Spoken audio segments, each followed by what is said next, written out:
앞으로 대한민국을 먹여 살릴 이 3대 기업들 유망 산업에 대한 이야기 좀 들어봤는데요. 대부분 좀 지방에 있는 산업군들은 아닌 것 같아요. 충청도나 뭐 송도나 뭐 오창, 청주, 뭐 이쪽 평택 거의 이쪽에 있는 기업들이고 지방에 계신 분들은 우리 지방에 있는 이 기업들 앞으로 어떻게 되나 너무 궁금해하시거든요. 저는 첫 번째로 여쭤보고 싶은 게 조선업, 뭐 호황 관련된 뉴스가 그냥 간간히 떴다가 아니다 하다가 또 뭐 호황이다 뭐 하다가 또 뭐 아니다 뭐 이렇게 왔다 갔다 하더라고요. 어떻게 보세요? 조선업에 대해서. 왔다 갔다 하는 이유는 제가 제 관점에서 봤을 때는 이 주가랑 좀 연관이 되어 있는 것 같아요. 주가가 오를 때는 호황이다라는 얘기가 많이 나오는 것 같고 네. 주가가 빠질 때는 약간 좀 아니다 그런 말이 좀 나오는 것 같고 리스크도 좀 나오는 것 같고 네. 근데 이제 결론적으로 말씀드리면은 호황이 맞는 것 같아요. 제가 봤을 때 그래요? 호황이 맞는 것 같고 이것도 약간 구조적인 흐름이라고 보시면 될 것 같아요. 사실 2007년도까지가 엄청나게 호황이었고 네. 우리나라 조선업 같은 경우에는 맞아요. 신흥 중심으로 뭐 교육이 확대가 되고 경제 성장률이 높아지면서 네. 근데 그 이후로는 사실상 약간 공급 과잉, 저성장 시대가 도래를 하면서 좀 별로 안 좋았죠. 장기간. 물론 중간중간에 약간 반등은 좀 있긴 있었어도 근데 이번에는 좀 다르다라고 네. 이제 볼 수 있는 포인트는 뭐냐면은 그 LNG선입니다. LNG선이고 이 LNG선 같은 경우에는 아마 이 러시아와 우크라이나의 전쟁을 잘 보셨던 분들 같은 경우에는 잘 아실 거예요. 아시다시피 유럽에서 천연가스 네. 의존도가 러시아가 거의 네. 40%, 50%를 차지를 하죠. 네. 근데 이번 전쟁으로 인해서 사실상 러시아로부터 천연가스 수입을 안 한다. 네. 뭐 사실 안 한다가 맞는지 아니면 러시아 쪽에서 중단한다가 맞는지는 뭐 사실 뭐 감론음박이 있을 수 있겠지만은 결과적으로 핵심이 뭐냐면은 거기에서는 조달 안 한다. 그리고 원래는 뭐 노드스트림이라고 해서 가스관을 다 연결을 해서 러시아에서 네. 가져왔거든요. 네. 그럼 러시아에서 그러면은 이 천연가스를 안 가지고 오면은 뭐 어떻게 조달을 할 것인가? 그게 핵심이거든요. 갖고 와야 되겠네요. 다른 나라에서 갖고 오는데 뭐 대표적으로 뭐 미국이 될 수도 있고 카타르가 될 수도 있는데 네. 결국에는 이게 육로가 아니라는 거죠. 그렇네요. 해상 운송 경로로 조달할 수밖에 없다라는 관점에서 이 LNG선이 방금 말씀드린 그런 가스를 저장하는 그런 운반선이기 때문에 그 배 종류가 크게 네. LNG선, 컨테이너선 아시죠? 이렇게 네. 뭐 그냥 공산품 들어올 때 컨테이너 박스에서 네. 들고 그다음에 탱커선은 뭐냐면은 그 뭐 그냥 뭐 약간 건화물, 뭐 벌크선도 마찬가지긴 한데 그런 뭐 화물이라든지 뭔가 규격화되지 않은 뭐 농산물이라든지 그런 것들을 싣고 들어오는 것들이 뭐 네. 탱커선, 그 다음에 뭐 그런 뭐 벌크선 그렇게 이제 표현을 네. 해요. 네. 그 다음에 이 LNG선은 특히나 이제 가스 네. 뭐 이런 것들을 이제 가져오는 걸 LNG선이라고 하는데 네. 그래서 이 LNG선 발주가 많아질 수밖에 없는 상황이고 우리나라가 이제 중국이랑 경쟁을 하거든요. 네. 조선업에서 사실 거의 대부분의 모든 산업에서 중국이랑 경쟁을 하죠. 네. 근데 중국 같은 경우에 양적으로는 우리나라보다 더 수준을 많이 받아요. 규모가 더 크긴 한데 네. 부가가치가 높은 LNG선 같은 경우에는 우리나라가 훨씬 더 점유율이 높죠. 그런 관점에서 본다라고 한다면은 이 고부가가치 선박인 LNG선 이쪽 분야에서 앞으로 훨씬 더 수주를 많이 받을 수 있는 분야가 있다라고 이제 보시면 될 것 같고 최근에 주가가 그럼 왜 이렇게 많이 빠졌느냐? 사실 약간 테마성이 있어요. 네. 이거는 뭐 사실 부동산 투자하신 분이랑 크게 상관이 없는데 그럼에도 불구하고 이게 약간 주가 빠지면 안 좋은 얘기 나온다고 했잖아요. 그래서 그 원인에 대해서 말씀을 드리면은 사실 러시아, 우크라이나 수혜주로 분류가 됐었거든요. 조선업체들이. 네. 그리고 나서 이게 또 어디로 번졌냐? 어차피 이제 수혜주긴 한데 그 수혜 그 관점을 살펴보면은 가스를 배로 운송을 해야 되니까. 네. 에너지 위기가 고조되면 막 주가가 오르고 그랬어요. 네. 근데 갑자기 이번에 겨울이 딱 찾아왔는데 거의 이상기후 현상. 네. 유럽이 겨울인데 20도래요. 반팔 입고 다닌대요. 그러니까 에너지 위기가 사라진 거예요. 유럽에서. 그러다 보니까 그 영향 때문에 물론 네. 다른 것도 좀 있겠지만은 주가가 좀 많이 조정을 받은 상황이에요. 근데 사실상 이 흐름은 지속된다. 왜냐면은 뭐 요번에 따뜻하다라고 해서 앞으로도 계속 따뜻하다는 보장이 없고 오히려 이런 것 때문에 언제는 엄청나게 추워질 수가 있거든요. 네. 그리고 뭐 신재생 에너지 얘기를 하긴 하지만은 이게 단기적으로 절대 대체될 수 있는 게 아니에요. 풍력이라든지 뭐 태양광이라든지 이런 것들로 뭐 거의 한 2050년, 2060년 정도 가면은 완전히 이쪽 통해서 뭐 에너지 자립을 이룰 수 있겠지만은 그 전까지는 꾸준히 천연가스를 쓰긴 써야 됩니다. 그리고 천연가스가 사실상 뭐 이렇게 탄소 배출을 발생시키는 그런 가스도 아니고 그런 에너지원도 아니고 그렇기 때문에 어느 정도 천연가스 비중을 가져가야 되는데 그런 관점에서 이 LNG선 발주 같은 경우에는 앞으로도 좀 나올 수가 있다. 이렇게 보시고 아마 그런 기사는 보셨을 거예요. 인력이 없다. 네, 네, 봤어요. 수주는 많이 받았는데 네. 일할 사람이 없다. 많이 봤어요. 네, 많이 받죠. 네. 그러니까 그만큼 일단은 잔고는 많이 쌓여 있는 거예요. 음. 잔고는 많이 쌓여 있는 거고. 그래서 그런 관점에서 인력을 뽑겠죠. 인건비를 올려서라도. 왜냐면 만들어야 되니까. 네, 네. 그래서 이제 그런 관점에서 보시면 될 것 같아요. LNG선이 실질적으로 기술력이 좀 많이 요구되나요? 요구된다고 하더라고요. 아. 일반적인 컨테이너선이라든지, 왜냐면은 그 가스를 그냥 안전하게 보내야 되니까. 그러니까 그게 어차피 그 어느 정도 액화를 시켜서 운반을 해야 되거든요. 네, 네. 엄청나게 온도를 낮춰야 돼요. 네. 정확하게 제가 수치는 기억이 안 나는데 네. 마이너스 100 한 몇 도까지 낮춰야 돼요. 아, 그래서 이제 그런 것들을 만들 수 있는 기술이 일반적인 컨테이너선이라든지 벌크선 그런 것들은 그냥 싣고 오는 거잖아요. 네. 그냥 무거운 것들을. 그런 네. 것보다는 당연히 좀 기술력이 요구된다고 볼 수 있겠고, 그래서 그런 LNG선에 들어가는 본행제, 네. 약간 그 초저온을 유지할 수 있는 그런 것들을 만드는 기업들도 우리나라에 있어요. 한국카본이라든지 뭐 동성화이텍이라든지 아마 비슷한 위치에 있을 겁니다. 제가 정확히 지역은 잘 모르겠는데, 그거 플러스 이제 또 뭐 부산 지역에 있는 뭐 예를 들어서 그쪽에 있는 뭐 피팅 밸브 업체들, 네. 관을 만들고 아. 관 이음새를 만들고, 네. 네. 거기는 제가 옛날에 막 탐방도 몇 번 가보고 했었거든요. 아, 네, 네. 네. 그래서 그 그런 부산 데도- 녹산공단 쪽 아닌가? 맞아요. 아무튼 그래서 그쪽도 아마 수주를 많이 받을 거예요. 그렇게 아. 되면 그 연결해서 보시면 좋죠. 네. 저도 탐방 가본 적 있는데. 네, 밸브 업체가 좀 있더라고요.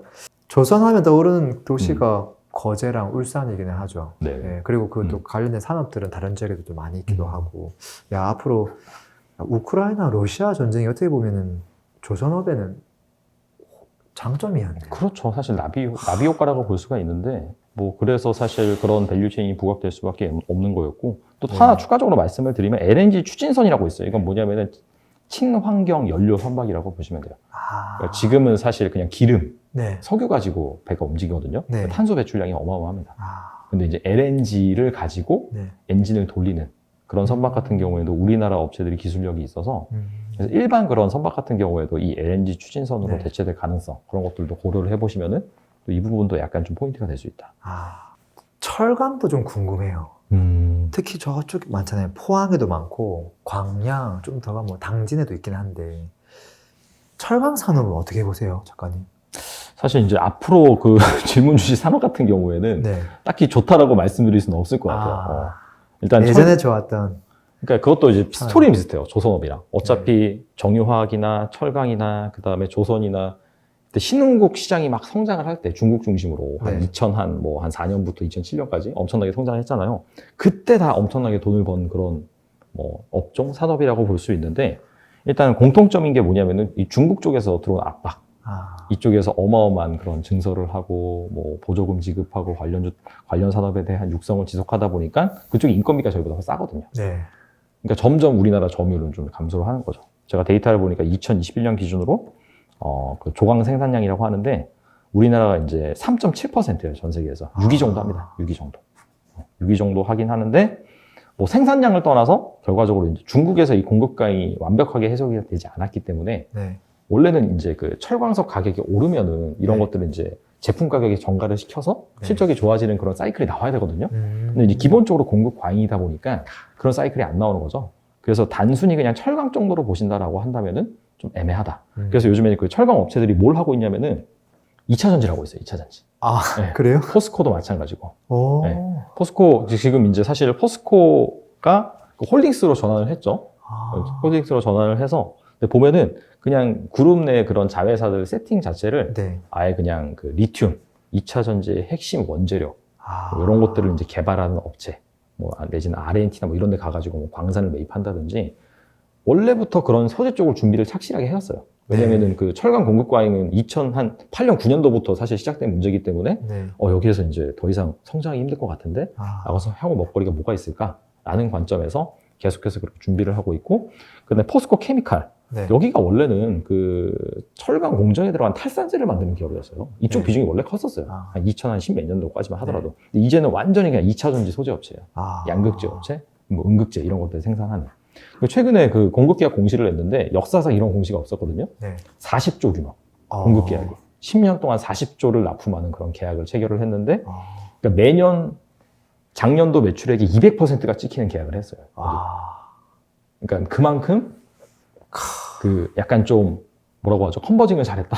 네. 철강 쪽에서. 물론 철강 쪽 그룹 전체로 봤을 때 철강 쪽 비중이 압도적으로 높긴 한데 네. 계속해서 이제 그런 신소재, 핵심 소재, 아. 2차전지 소재 이런 쪽으로 지금 다변화하고 있다라고 보시면 되고 그래서 약간 그런 쪽으로 봐야겠죠. 철강 전체로 봤을 때는 사실 뭐 크게 매력은 없지만은 좀 그런 2차전지 소재 쪽으로 다변화하는 네. 뭐 공장이라든지 그런 네. 지역이 있다면은 그쪽은 괜찮을 수가 있겠죠. 변화하는 기업은 살아남고 그렇지 못하는 기업은 대행하네요. 그렇죠. 야, 정유 쪽은 어떤가요? 정유하면 떠오르는 곳은 울산, 여수, 좀 더 가면 서산까지도 있기는 한데 이 산업 미래 어떻게 보세요? 정유는 어떻게 보면은 앞서 말씀드린 메모리 반도체와 상당히 사이클은 유사해요. 아, 네. 경기에 상당히 민감하거든요. 여기가. 경기에. 네, 경기에 상당히 민감해요. 그래서 사실 먼저 빠지고 먼저 올라요. 아, 그러니까 뭔가 네, 약간 선행지표 역할을 한다라고 볼 수가 있겠죠. 네. 그러니까 경기가 향후 몇 개월 후에 좋아질 것 같다라고 한다면은 사실 업황은 안 좋고 실적은 안 좋은데 그때부터 막 올라요. 아, 그래서 약간 좀 그런 특징이 있다라고 이제 보시면 될 것 같고 정유화학 산업 같은 경우에는 이미 성숙기 산업이긴 하죠. 네. 사실 이미 성숙기 산업이긴 하고 그 다음에 이거는 뭐 아시다시피 우리나라 내수 산업이 아니라 네, 거의 뭐 수출 중심의 산업이다 보니까 네, 뭐 국제 유가라든지 어차피 그 유가가 원재료에 해당이 되거든요. 네. 그래서 이제 이걸 가지고 분해를 해서 뭐 나프타라는 걸 생산하고 납사라고도 표현하는데 여기에서 뭐 에틸렌이라든지 프로필렌이라든지 또 이렇게 막 여러 가지 막 플라스틱 제품이라는 거 나와요. 네. 근데 그런 것들이 이제 글로벌 시세가 이미 다 형성이 되어 있어요. 아, 그래서 이 뭐 제품 가격이랑 이 원재료 가격의 차이에 따라서 상당히 네. 좀 실적이 결정되는 그런 경향이 있고 그 다음에 양은 사실상 수요는 이것도 마찬가지예요. 그냥 전 세계 GDP 성장률만큼 성장한다라고 이제 보시면 되는데 그래서 이게 이제 상당히 좀 경기 침체가 왔을 때 네. 경기 다운 사이클이 왔을 때는 이제 투자를 안 한단 말이죠. 아. 정유화학 업체들이 투자를 안 하다가 그러다가 이제 경기가 좋아질 것 같다. 그러면 그때 이제 또 투자를 해서 또 이게 증설이 다 완료될 때쯤이면은 또 이제 경기가 꺾여요. 그럼 이제 공급 과잉이 되면서 또 안 좋아지고 그러다가 이제 증설 안 하고 또 버티고 있다가 야. 또 경기가 살아나면은 아. 수요가 또 많이 발생을 하네? 그러면서 또 증설을 하는 약간 계단식으로 계속해서 이렇게 좀 증가를 하는 그런 산업인데 사이클이 좀 있는 사이클이 상황이네. 엄청 크다. 아. 네, 그래서 여기도 흑자랑 적자를 상당히 좀 반복을 하는 네, 뭐 그런 산업이라고 이제 보면 좋을 것 같고 대신에 이제 약간 구조적인 변화도 캐치를 하긴 해야 돼요. 뭐 전반적으로 말씀을 드리다 보니까 친환경 쪽이랑 맞물리긴 하는데 네, 어차피 뭔가 원유를 가지고 우리가 뭐 플라스틱 제품을 만든다든지 그런 것들이 다 환경 오염을 시키는 것들이거든요. 네, 일단은 뭐 정유를 쓴다는 것 자체가 네. 뭐 당연히 탄소 배출이 나오는 거고 플라스틱은 아시다시피 네. 이게 안 썩잖아요. 아, 네, 그렇죠. 그리고 뭐 바다에 보시면은 막 다큐멘터리 보면은 막 플라스틱 먹고 막 죽은 물고기들이 있고 막 네. 문제가 심각하단 말이죠. 네. 그래서 약간 구조적인 변화 같은 경우에는 약간 친환경 뭐 플라스틱이라든지 아, 그런 쪽으로 약간 좀 제품군이 네. 좀 바뀌는 그런 쪽에 아마 돈이 몰리지 않을까. 음. 이런 것들은 사실 뭐 방금 말씀하신 울산, 여수, 서산 이런 데서 뭐 롯데라든지 뭐 LG라든지 그런 뭐 하나라든지 그런 그룹들이 있잖아요. 네, 네. 다 착실히 잘 준비를 하고 있다라고 보시면 됩니다. 아, 이게 뭐 그런 거는 영향이 없나요? 앞으로 이제 2차 전지는 뜨는데 네네. 그 정반대로 정유화학은 어려워진다거나 이게 이 친구랑 반비례 관계 있거나 그러진 않나요? 약간 그런 경향도 없지 않아 있죠. 아, 그러니까 있어요? 원유 수요가 줄 수밖에 없으니까. 아, 그것도 인정을 해야 되네. 그렇죠. 인정을 해야 되죠. 그래서 방금 말씀드린 친환경 뭐 플라스틱이라든지 약간 그런 쪽으로 좀 다변화하고 있고 네. 화학 기업들 중에서도 2차 전지 사업에 계속해서 진출을 하고 있어요. 그래서. 아, 네, 꼭 체크할 건 체크해야 되겠다. 네. 그렇잖아요. 그렇죠. 뭐 무조건 낙관적으로 볼 수는 없으니까. 그렇죠. 네. 그리고 요즘 이제 뭐 코로나 때문에 여행객들이 전부 제주도로 다 가다가 지금 갑자기 또 해외로 막 많이 나가잖아요. 그러면서 뭐 이제 중국에서도 이제 많이 이제 빗장을 풀고 리오프닝 관련해서 여행 산업 이거 어떻게 보세요? 관광업. 왜냐면 우리나라에도 보면 관광업이 되게 중요한 도시들도 있잖아요. 그렇죠. 그래서 조금 말씀해 주시면 좋을 것 같아요. 일단은 양쪽 수요 다 봐야 될 것 같아요. 아, 그러니까 해외로 그렇죠. 나가는 관광객이 있는 반면에 네. 또 해외에서 우리 쪽으로 들어오든 방한 외국인이 있으니까 2019년 기준으로 보면은 네. 그러니까 이제 해외로 나가는 네. 그런 우리나라 국민 수가 1년에 2,800만 명이더라고요. 아, 네. 그리고 들어오는 외국인 관광객 수가 네. 1,700만 명 정도 돼요. 어. 그러니까 원래 이제 이 구조였다라고 네. 이제 보시면 될 것 같고 아무래도 이제 코로나 특수를 누렸던 국내 네. 관광 쪽은 아무래도 좀 뺏기겠죠 해외 쪽에다가 하지만은 뭐 그렇다고 해서 2,800명이 우리나라에서 놀다가 나가서 노는 건 아니거든요, 사실. 네. 꼭 그런 건 아니에요. 분명히 우리나라 관광도 하면서 해외 가서도 즐기긴 하겠죠. 네. 그래서 뭐 이 부분이 다 이탈된다라고 보는 건 좀 말이 안 되는 것 같고, 대신에 이제 뭐 아시다시피 이제 전 세계적으로 리오프닝, 네. 엔데믹 선언이 났기 때문에 네. 작년 11월에 이제 일본 같은 경우에는 무비자 입국 허용을 네. 했고, 그 다음에 오늘 제가 이제 기사를 보고 오니까 이제 그 중국 단기 비자 제한도 해제를 한다고 하더라고요. 우리나라에서 이제. 우리나라에서? 네, 한다고 하더라고요. 네. 그래서 그렇게 된다라고 한다면은 중국이 관광객 또 들어오겠죠. 그래서 그래서 제가 봤을 때는 오히려 여행 산업이 안 좋다라기보다도 더 좋아질 수 있다. 그런 관점에서 보시는 게 맞는 것 같아요. 왜냐면 뭐 국내 관광은 그대로 하고, 그다음에 해외에서 특히나 이제 우리나라 어차피 많이 오는 그런 뭐 해외 외국인들은 일본이랑 중국이거든요. 네, 사실. 그렇죠. 플러스 동남아고. 네. 그래서 그쪽에서 이제 점점 많이 온다. 제가 이제 주말에 명동을 갔는데, 네. 이제 그 해외 관광객 분들이 많이 계시더라고요. 네. 예전에 비해서는. 그래서 이제 그런 부분도 좀 피부로 좀 느낄 수가 있었고, 그런 관점에서 생각을 하시면 되고, 외국인 관광객이 온다라고 하면은 특히나 이제 좀 부각받을 만한 그런 지역은 아무래도 제가 봤을 때는 외국인 카지노 있는데, 그런 데도 좀 많이 방문해요. 왜 그러냐면은 외국인 카지노 같은 경우에는 이 카지노가 우리나라에서는 그 내수용이 있고, 네. 그 다음에 해외용이 있거든요. 네. 내수용은 아시다시피 강원랜드 하나밖에 없어요.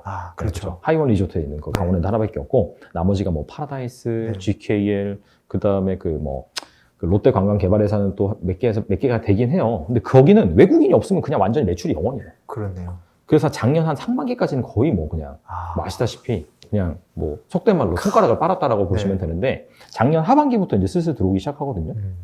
방한 외국인이 뭐 아까 말씀드린 것처럼 1,700만 명이었는데 뭐 몇십만 명 수준으로 줄었으니까 사실.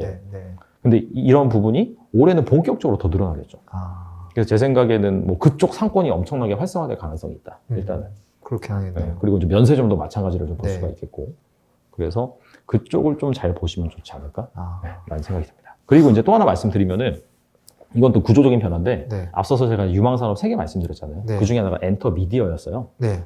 근데 이제 K 콘텐츠, K-팝의 파워가 커지면 커질수록 아무래도 이 K-팝의 본고장을 가보고 싶다라는 그렇죠. 수요가 많이 발생을 하거든요. 그렇죠. 그렇기 때문에 그런 수요는 구조적으로 늘 거예요.